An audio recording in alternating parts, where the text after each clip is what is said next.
All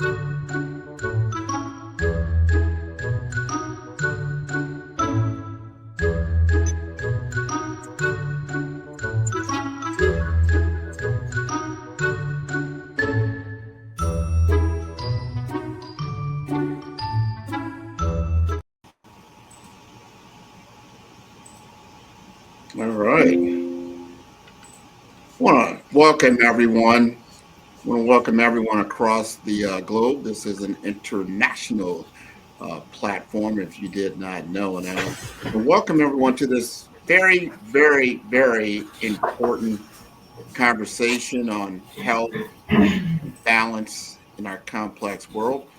If you do not know, my name is Grant McGaw. I'm the CEO of Five Star BDM, and I am the host of the Follow Brand podcast. And I am honored to moderate today's roundtable, which is titled Busier Than Ever Before, Finding Health Balance in a Complicated World. You know, we live in a world where being busy is often celebrated, but in the rush to do more, achieve more, and push further, what is really being left behind? So we want to talk about that. We want to unpack some of this. We'll explore what happens when busyness becomes identity and how to tell the difference between productivity and purpose, and what our habits, are secretly harming our very own well-being. So I would like to introduce our panel, get everybody situated, and get everyone introduced before we begin. So, Derek, would you like to introduce yourself? Thank you, Grant. So, listen, when I was a young boy, the superpower that I wanted to have was to be invisible. I wanted to be invisible for a number of reasons. You know, sit in the back of the classroom, not be called upon by the teacher, eavesdrop on conversations that my parents were having when they kicked me out of the room. But fast forward today, and the superpower that I'd like to think that I have is actually to be visible for the right reasons. In fact, to be seen, heard, and remembered. And that's what I do. I help my clients, whether they're professionals or they sit on the board of directors or they're students, to be seen, to be heard, and to be remembered for the right reasons. And particularly when it comes to men and how we navigate this world of ours. So I'm delighted to be here. Thank you. I'm glad you are here. Now, where are you located? I am located in Nairobi, Kenya. It is, 9:30 in the evening. I have participated in 4 men's international events. This is my 5th, but I love talking about how men can be the better version of themselves, or the favorite version of themselves, as I like to say. That is excellent. Thank you for being here. Joanne, we'd like to come over to you. Please introduce yourself. Hello, my name is Joanne Ewing. I am working with women entrepreneurs to create a stronger and better life. And as I've been traveling that road, I've realized that men and women aren't really that different. We have different problems that we're dealing with in our life, but we all have these issues. So how do we get through these issues, and how do we work together? And one of the biggest things that I see is what was stated already earlier about how there's so much pressure on a man's shoulders to be able to be a provider, to be a supporter, to be a fixer, to be the stability. We put so much on men, and we don't realize how we can support and help each other, because we really can complement each other versus working against each other. And I feel like in our society, there's so much pull against supporting each other versus the divide that we have with each other. And that's my mission, is to help that coming together and supporting each other, and being able to realize that my story isn't just my story, it's my past. And I don't have to claim the story, and I don't have to be divided, but that I can work together. And that's my passion, is to help. I mainly work with women to be able to change their mindset and to create a life of stability. But the more that I've been working with women, the more that I have been seeing how needed it is in the community of the men's world as well, and how important it is for men to take a breath and realize that they're human beings, and that you're supposed to be here and you are beautiful and that you are very much needed and that we can be supporters of each other. I love that. I love that. And Joan, where are you located? I'm in California. Got like sunny California. Gotta Yep. love that. Gotta love that. Let's go over to Ambassador Terry Earthwind Nichols. Would you like to introduce yourself? To be here, Grant. Thank you and for the invite. I'm chair of Evolutionary Healer LLC. We are a global performance transformation company with clients and practitioners on 6 continents, 13 countries, 27 U.S. states.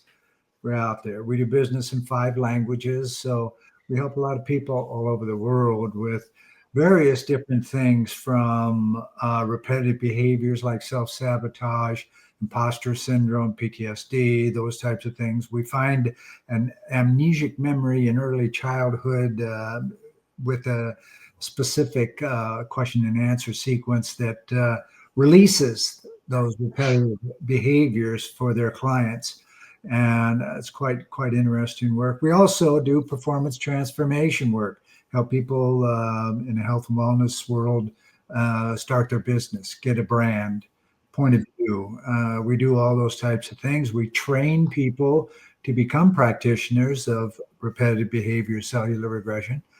And my wife heads up a division where a person can write a book and self-publish it in 30 days with her help, and sell that book at the back of the room. When you're speaking, there's nothing better than a little piece of paper back in the back that tells your story. So those are the different things that we do.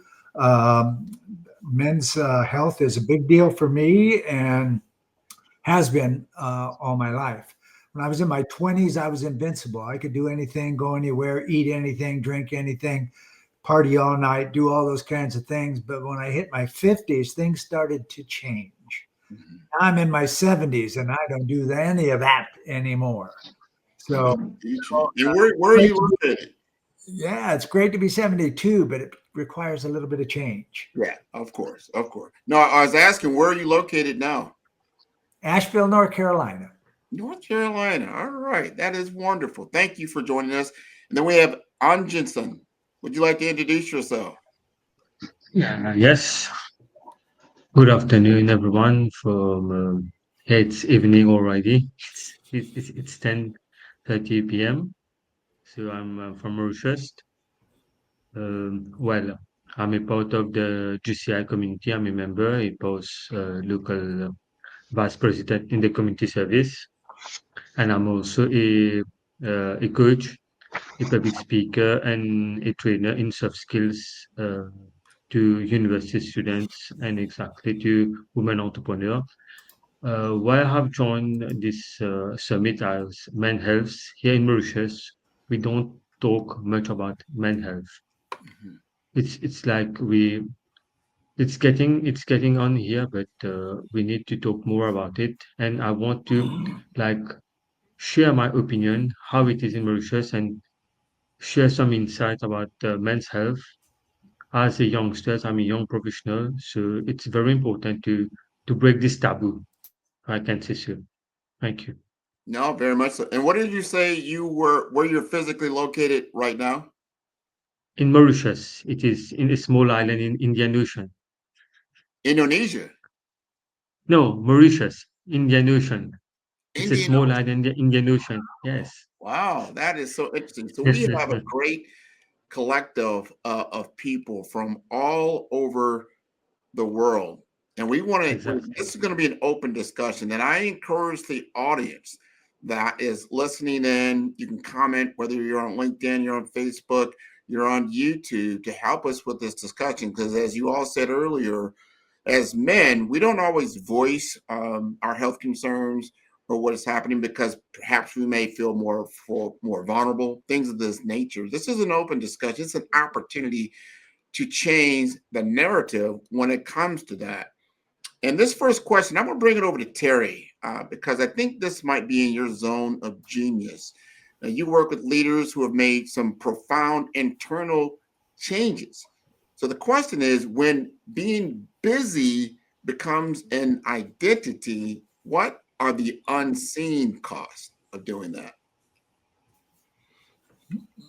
We become, in my experience, both myself and working with my clients, we are so focused on being seen and heard, we can't see or hear ourselves. And now, what does that mean? It means that we lose who we are. We lose our identity. We lose that center place that is so necessary for good health, mental and physical. And we start to make calls based on what would people think rather than what's the right thing for me. Because I often have quoted of saying, you cannot give what you do not have. Ask anybody that's been married 3 or 4 times. If you don't love yourself, you can't give love. If you don't respect yourself, you can't give respect. And whatever you do give out is inauthentic and it won't last. And pretty soon you're not seen whether you like it or not. And that's a precipice when I'm working with chief executives and senior politicians around the world. That's some of the first things that we work on is getting that identity with self. Love yourself first. That's not selfish. That is keeping your soul center connected to you. And that's very important. I think you're exactly right in understanding the priorities, because if you're not operating on all cylinders, then how are you going to help someone else to operate on all cylinders? Some things to take advantage of. Now, all of our panelists, if you wish to chime in on these particular questions, please do. Just raise your hand, get my attention, say, ooh, I really want to chime in on that. And she raises her hand. So, Joanne, what would you like to give us some knowledge? Busy is not a personality trait. It's a mechanism that we use, right? It's something that we believe that we have to do. And I love what you had said about, it's an avoidance of really getting to know who you are as a person. And that's something that all of us tend to do. Women do the same thing because we've become disconnected from who we are, or we're not taking the time to explore who we are. And we're always evolving. We're not the same person all the time.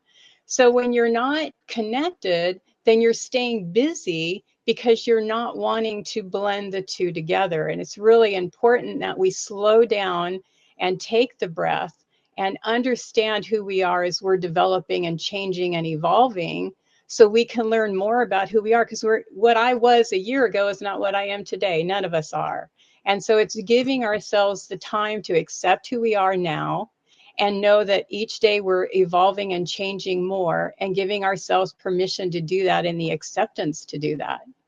Don't avoid who you are. Get to know who you are from the deep inside self, and then share that. But I know for men, for women too, but it feels like it's more so with men, being able to open up and express the fullness of who they are, because it's going to make them in some way look like something that they've put in. And I don't know about you, but I create a lot of stories in my own mind that aren't truth.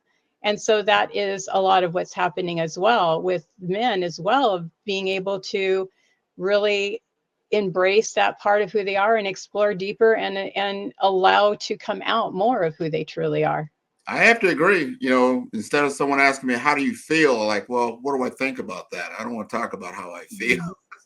Expressing of feelings can be a little bit, intimidating. I think sometimes to males, to men, because it shows, a different part of yourself that you may not be that adept at it, or you're ready to express. You're not very good at it. I've noticed that just raising kids. My daughter was very good expressing feelings, and then my sons, they just weren't that well. It's just like you have to train yourself to do that. I think that's something we need to work on. I want to go over to Anjansen, because in this question number 2, we have to ask ourselves, what fails first when the sense of identity is based on output? Now, Anjansen, with your global work in mental health, how does the pressure to perform impact someone else's sense of self in your